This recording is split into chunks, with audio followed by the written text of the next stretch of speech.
എനിക്ക് വേണ്ടി സമാപ്തി വരുത്തുന്ന ഒരു ദൈവമുണ്ട്. എന്തിനാണ് എഴുതിയിരിക്കുന്നത്? യഹോവ എനിക്ക് വേണ്ടി സമാപ്തി വരുത്തും. വ്യക്തിപരമായിട്ട് പറയുകയാണ് അവൻ. അത് ആ ദൈവദാസന്റെ ഉറപ്പാണ്. സങ്കീർത്തനക്കാരന്റെ ദൈവത്തിനുള്ളതായിരിക്കുന്ന ആ അചഞ്ചലമായ വിശ്വാസത്തിന്റെ ഉറപ്പാണ്. എനിക്ക് വേണ്ടി സമാപ്തി വരുത്തുന്ന, എനിക്ക് വേണ്ടി ശുഭത വരുത്തുന്ന ഒരു നല്ല ദൈവം എനിക്ക് സ്വർഗത്തിലുണ്ട്. നമുക്ക് പറയുവാൻ കഴിയണം, എനിക്ക് വേണ്ടി പ്രവർത്തിക്കുന്ന ഒരു ദൈവം.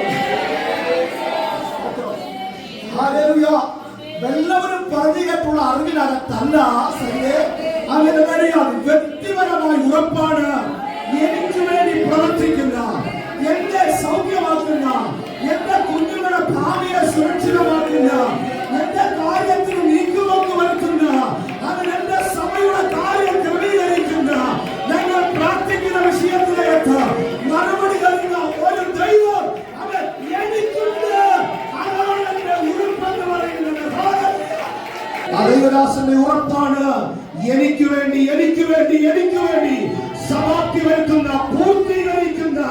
ഞാൻ ആത്മാവിൽ വിളിച്ചു പറയാ, ഒരു കാര്യം ദൈവം നിങ്ങളെ കൊണ്ട് തുടങ്ങിയിട്ടുണ്ടെങ്കിൽ അത് പൂർത്തീകരിക്കാൻ കരുത്തുള്ളവരാ ഇന്ന് നിങ്ങളുടെ വളങ്കര വിളിച്ചിരിക്കുന്നത്.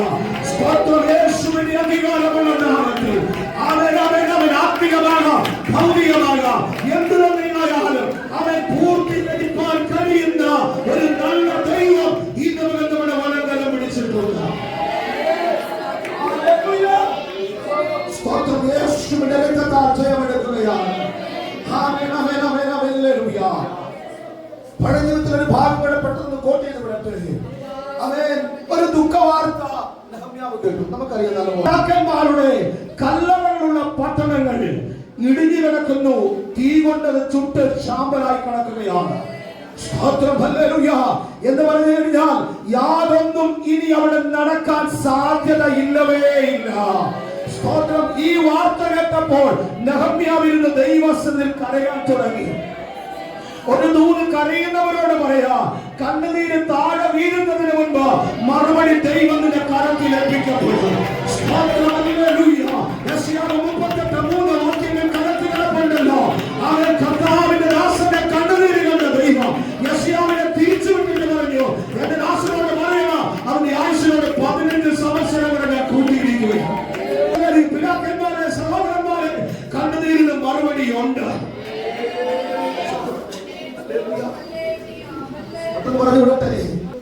നിങ്ങളുടെ പിതാക്കന്മാരുടെ കല്ലറുകളുള്ള പട്ടണം ഇടിഞ്ഞു കിടക്കുന്നു, അഥവാ ഇടിച്ചിട്ടിരിക്കുന്നു.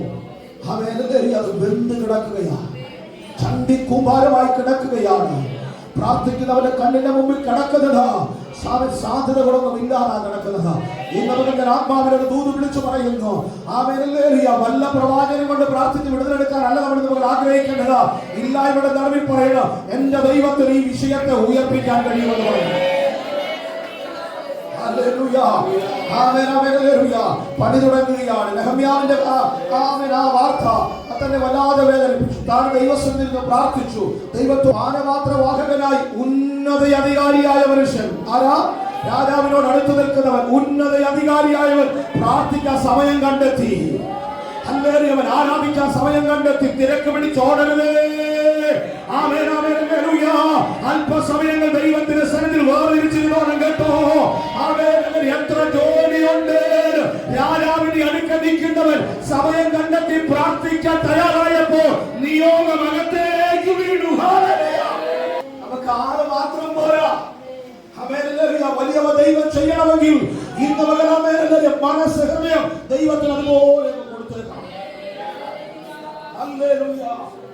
ഞാൻ സത്യസത്യമായി പറയാം, ദൈവത്തെ വിശ്വസിക്കുന്ന, ദൈവത്തെ ആരാധിക്കുന്ന, ദൈവത്തിന് വേണ്ടി ജീവിതം ഒഴിഞ്ഞു വെച്ചവനെ ദൈവം എന്താക്കി തീർക്കുമെന്ന് ആർക്കും ഇന്ന് വരെ പിടിയിട്ടിട്ടില്ല. സ്തോത്രം കേട്ടോ.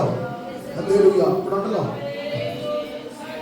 കേട്ടോ മോനെ, ദൈവത്തിന് വേണ്ടി ജീവിതം സമർപ്പിക്കപ്പെട്ടവരെ ദൈവം എന്താക്കി തീർക്കുമെന്ന് കുടുംബക്കാർക്ക് അറിയത്തില്ല, സഭക്കാർക്ക് അറിയത്തില്ല, നാട്ടുകാർക്ക് അറിയത്തില്ല. ഇന്ന് പകൽ നിങ്ങൾ അനുഭവിക്കുന്ന സകല നെഗറ്റീവുകളെയും കടലിന്റെ ആഴങ്ങളിൽ തള്ളിക്കളയുവാൻ നാം സേവിക്കുന്ന ദൈവം കരുത്തുള്ളവരാണ്.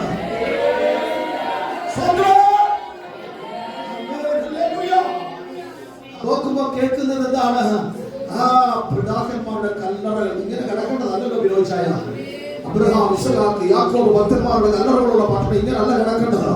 ഹല്ലേലൂയ. വളരെ പ്രൗഢിയോടെ നിൽക്കേണ്ടത് പക്ഷേ ഇടിഞ്ഞു കിടക്കുകയാണ്. ആമേൻ, ആമേൻ, ഹല്ലേലൂയ. ദൈവത്തിന് ഇഷ്ടമല്ല ഇടിഞ്ഞു കിടക്കുന്നത് കാണാനായിട്ട്. തകർന്നു കിടക്കുന്നത് കാണാൻ ദൈവത്തിന് ഇഷ്ടമല്ല. കുടുംബജീവിതം അടിഞ്ഞു പോകുന്നത് കാണാൻ ദൈവത്തിന് ഇഷ്ടമല്ല. തലമുറ വഴിതെറ്റി പോകുന്നത് കാണാൻ ദൈവത്തിന് ഇഷ്ടമല്ല.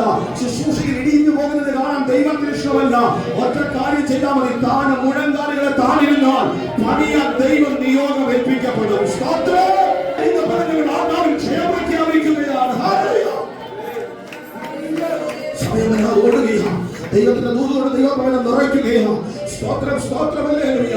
രാജാവിന്റെ മുമ്പിൽ പാനപാത്രത്തിൽ നിന്ന് വീഞ്ഞൊഴിച്ചുകൊണ്ടിരിക്കുമ്പോൾ ആമേൻ, പണ്ടത്തെ പോലെയല്ല മുഖം. ആണോ? പണ്ടത്തെ പോലെയല്ല മുഖം. ആണോ അടി? അല്ല. മുഖത്തിനൊക്കെ ഒരു വ്യത്യാസം. രാജാവ് ചെറുതാ പിന്നെ ആമേൻ, മനോദുഃഖമൊന്നും അല്ലാതെ മറ്റൊന്നുമല്ല. ആമേൻ. സ്വർഗ്ഗത്തിലെ ദൈവത്തോട് മനസ്സോടൊരു പ്രാർത്ഥന പ്രാർത്ഥിച്ചിട്ട് പറഞ്ഞു, എന്റെ പിതാക്കന്മാരോട് ഇതാണ് ആത്മഭാരം. ആത്മഭാരം. ഒരു കാര്യം നടക്കാതെ വരുമ്പോൾ അത് അങ്ങനെ പോട്ടെ എന്ന് വിചാരിക്കുന്നതല്ല. അവൻ ആത്മഭാരം ഉണ്ടെങ്കിൽ അവൻ ദൈവിക പണി നടന്നിരിക്കും. തലമുറയുടെ ഭാവി പണിയാതെ കിടക്കുന്നവർ ദൂരത്തെടുത്തോണം. അവൻ ശുശ്രൂഷയിൽ കയറി വരാൻ കഴിയാതെ ഞാൻ ഉൾപ്പെടെയുള്ളവർ ദൂരത്തെടുത്തോണം. അവൻ ഭാവി സംബന്ധമായി ഇടിഞ്ഞു കിടക്കുന്നവർ ദൂരത്തെടുത്തോണം. യേശുവിന്റെ നാമത്തിൽ ഇന്ന് സംഭവിക്കപ്പെടട്ടെ.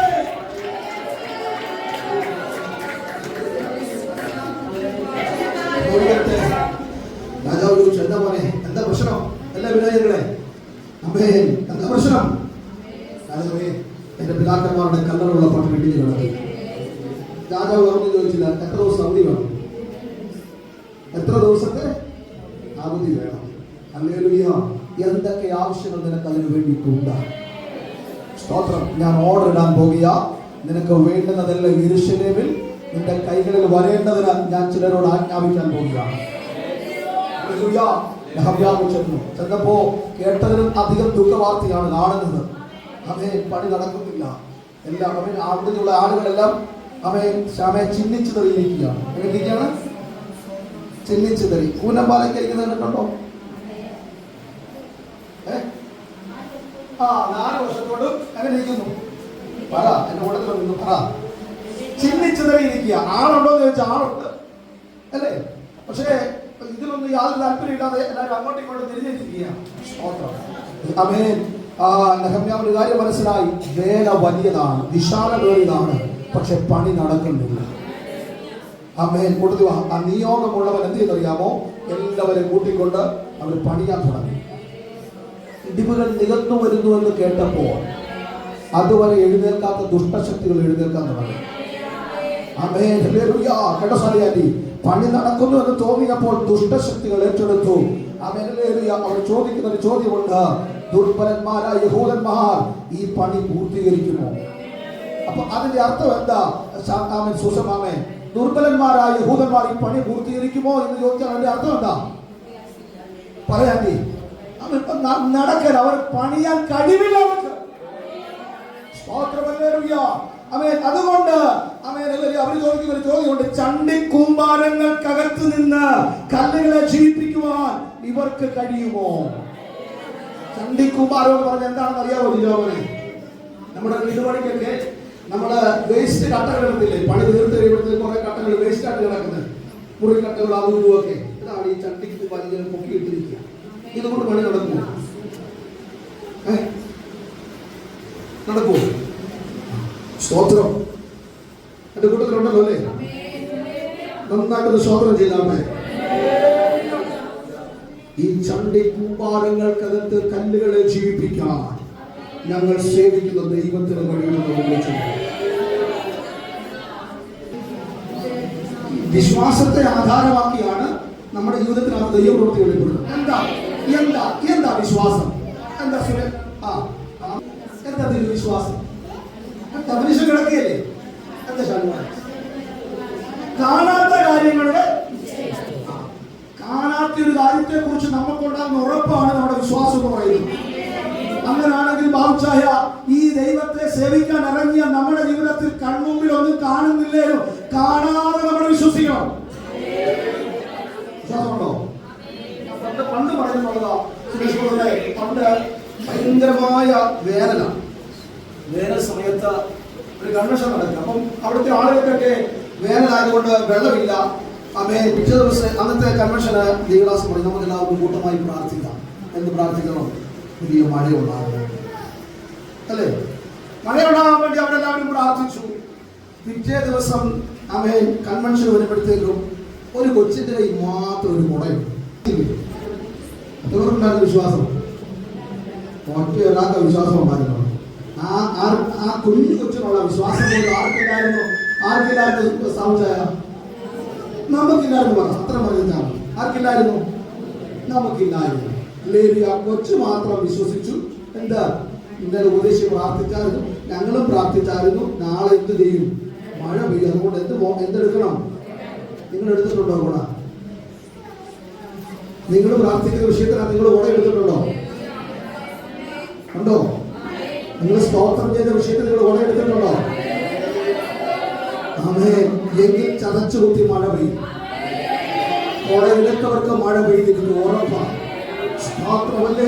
ഇന്ന് പറഞ്ഞ ആത്മാവിനെ വിശ്വസിച്ചുകൊണ്ട് പറയുകയാണ്, അവരുടെ വിശ്വാസത്തെ ആധാരമാക്കിയ ദൈവം പ്രവർത്തിക്കുന്നത്.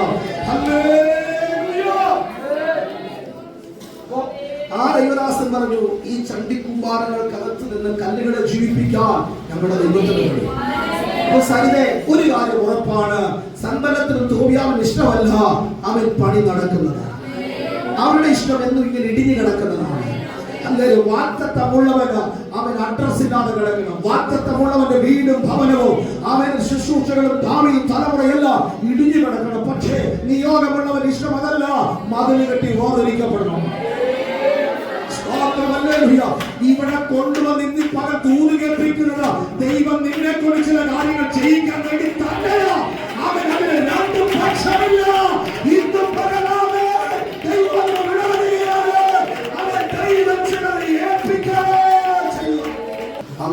കാലങ്ങൾ താമസിപ്പിക്കുമെന്ന് പറഞ്ഞ അതേ സ്ഥാനത്താണ് വിരലെണ്ണി തീർക്കുന്ന ദിവസങ്ങൾക്കകത്താണ് ദൈവകൃപയുള്ളവൻ ചിലത് പണി പൂർത്തീകരിച്ചു. സ്തോത്രം. യേശുവിന്റെ അധികാരമുള്ള നാമത്തിൽ ആത്മാവിൽ ഞാൻ ദൂത് റിലീസ് ചെയ്യുകയാണ്. പിശാച് കാലതാമസം വരുത്തിയ വിഷയങ്ങൾക്കകത്ത് ദൈവം എന്ന് ഇടിവിക്കുകയാണ്. യേശുവിന്റെ നാമത്തിൽ ഇന്ന് പകൽ കാലതാമസം എന്ന സകല വിഷയങ്ങൾക്ക് ദൈവം വേഗത്തിൽ മറുപടി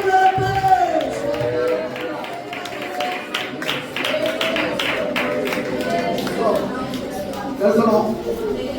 എത്ര വർഷം കൊണ്ട് തീരേണ്ട മതിൽ പണിയാണെന്ന് അറിയാമോ? പറഞ്ഞു, ഒരു കണക്ക് പറഞ്ഞു. 3 വർഷം കൊണ്ട് തീരേണ്ട മതിൽ പണി എത്ര ദിവസം കൊണ്ട് തീർന്നു? 3 വർഷം കൊണ്ട് തീരേണ്ട മതിൽ പണി 52 ദിവസം കൊണ്ട് ദൈവം തീർത്തു കൊടുത്തു. ഞാൻ ചോദിക്കുന്ന ഒരു ചോദ്യം, ഒരു അസാധാരണമായ വേഗത ഈ പണിക്കകത്ത് ഉണ്ടായിരുന്നോ? രാജീവേ? സ്തോത്രം. 3 വർഷം കൊണ്ട് തീരേണ്ട മതിൽ പണി 52 ദിവസം കൊണ്ട് തീർന്നെങ്കിൽ അതിനകത്ത് ദൈവത്തിന്റെ ഒരു കരം വെളിപ്പെട്ടില്ലേ അമ്മേ? സോദരനെ 52 ദിവസം കൊണ്ട് മതിലിന്റെ പണി പൂർത്തീകരിക്കപ്പെട്ടെങ്കിൽ പണികാർക്കകത്തൊരു ദൈവിക വേഗത വെളിപ്പെട്ടു.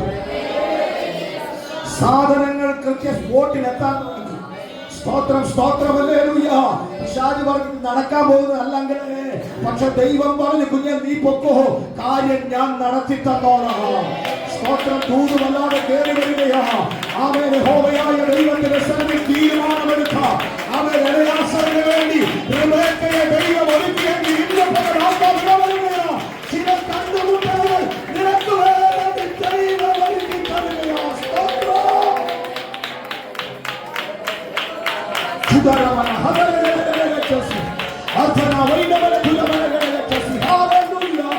യേശുവിന്റെ രക്തത്താൽ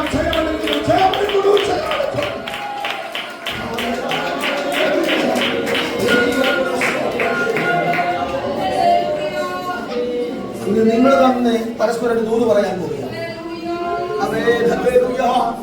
ദൈവത്തിന് നന്ദിയോടെ സ്തോത്രം. കൈ കൊടുത്തിട്ട് പറഞ്ഞോണ്ടിരിക്കുന്നവർ ദൈവം നമുക്ക് വേണ്ടി പൂർത്തീകരിക്കുമെന്ന് പറ. മുഖത്തോട്ട് നോക്കി ചിരിച്ചോണ്ട് പറയും. ആര് പൂർത്തീകരിക്കും? ദൈവമല്ലാതെ വേറെ ആരെ പൂർത്തീകരിക്കാനുള്ള സ്തോത്രം. ഹല്ലേലൂയ. ദൈവം പൂർത്തീകരിക്കും. തോറ്റുപോയി എന്ന് പറഞ്ഞിടത്ത്, നടക്കത്തില്ല എന്ന് പറഞ്ഞിടത്ത്, പരാജയപ്പെട്ടു എന്ന് പറഞ്ഞിടത്ത്, ആമേൻ, 52 ദിവസങ്ങൾ കൊണ്ട് ആമേൻ കർത്താവിന്റെ ദാസന് സകലം പണി പൂർത്തീകരിക്കപ്പെട്ടു. യേശുവിന്റെ നാമത്തിൽ ഇന്ന് പകൽ ആത്മാവിൽ ജയം പ്രഖ്യാപിക്കുന്നു. അവൻ ചിലത് പൂർത്തീകരിക്കപ്പെടട്ടെ. പാതി വഴി നിരച്ചുപോയത് യേശുവിന്റെ നാമത്തിൽ അത് പൂർത്തിയാകട്ടെ. അല്ലെങ്കിൽ പിശാചിന്റെ ടാർഗറ്റ് എന്താണെന്ന് അറിയാമോ? പ്രാർത്ഥിക്കുന്നവനെ പ്രാർത്ഥന ഇല്ലാതാക്കുക. നിങ്ങൾക്കറിയാമോ, നിങ്ങൾ മുഴങ്കാലം മടക്കിയാൽ പൈശാചിക ശക്തിയുടെ കോട്ടകൾ ഉറയ്ക്കുമെന്ന് അവർ നല്ലപോലെ. യേശുവിന്റെ നാമത്തിൽ ജയമെടുക്കും. കൊന്നു കളയാൻ വരെ നെഹമ്യാവിനെതിരെ ഗൂഢാലോചന മെനഞ്ഞു. ആമേൻ. പക്ഷേ ദൈവിക പ്രൊട്ടക്ഷൻ അടുത്ത് കയറി വന്നവന് ഒരു ശത്രുവും തൊടാൻ ദൈവം അനുവദിച്ചില്ല. ദൈവാത്മാവിനോട് ഇങ്ങനെ ദൂത് പറഞ്ഞ് ചിലരെ നിർത്തിക്കൊണ്ട് ദൈവം ചില പണി പൂർത്തീകരിക്കാൻ പോകുകയാണ്. നിങ്ങളെ നിർത്തിക്കൊണ്ട് ദൈവം ചില പണികൾ പൂർത്തീകരിക്കാൻ പോകും. യേശുവിന്റെ നാമത്തിൽ, യേശുവിന്റെ നാമത്തിൽ പരാജയപ്പെടുന്നത് പറഞ്ഞ മണ്ണിനകത്ത് തന്നെ അവൻ ദൈവത്തിന്റെ ആത്മാവ് ഇടപെടുകയാണ്. നിർത്തിക്കൊണ്ട് ദൈവം ചില പണികൾ പൂർത്തീകരിക്കും. 52 ദിവസം കൊണ്ട് അതിന്റെ പണി പൂർത്തീകരിക്കപ്പെടും. ഞാൻ ചോദിക്കുന്ന ഒറ്റ ചോദ്യം, ദിവ്യമോളെ വന്ന ഉദ്ദേശം പൂർത്തീകരിക്കപ്പെട്ടു. നെഹമ്യാവിന്റെ ഉദ്ദേശം പൂർത്തീകരിക്കപ്പെട്ടു. ആമേൻ. അങ്ങനാണെങ്കിൽ വന്നത് പൂർത്തീകരിക്കപ്പെടാൻ ദൈവം കൃപ ചെയ്യണം. Praise the Lord. ഹല്ലേലൂയ. വന്ന ഉദ്ദേശം ദൈവം പൂർത്തീകരിച്ചെങ്കിൽ, ദിവസങ്ങൾക്കകത്ത് ദൈവം വിഷയത്തെ പൂർത്തീകരിച്ചെങ്കിൽ ഇന്ന് നമ്മൾ പറ, യഹോവ എനിക്ക് വേണ്ടി സമാപ്തി വരുത്തും. യഹോവ എനിക്ക് വേണ്ടി സമാപ്തി വരുത്തും.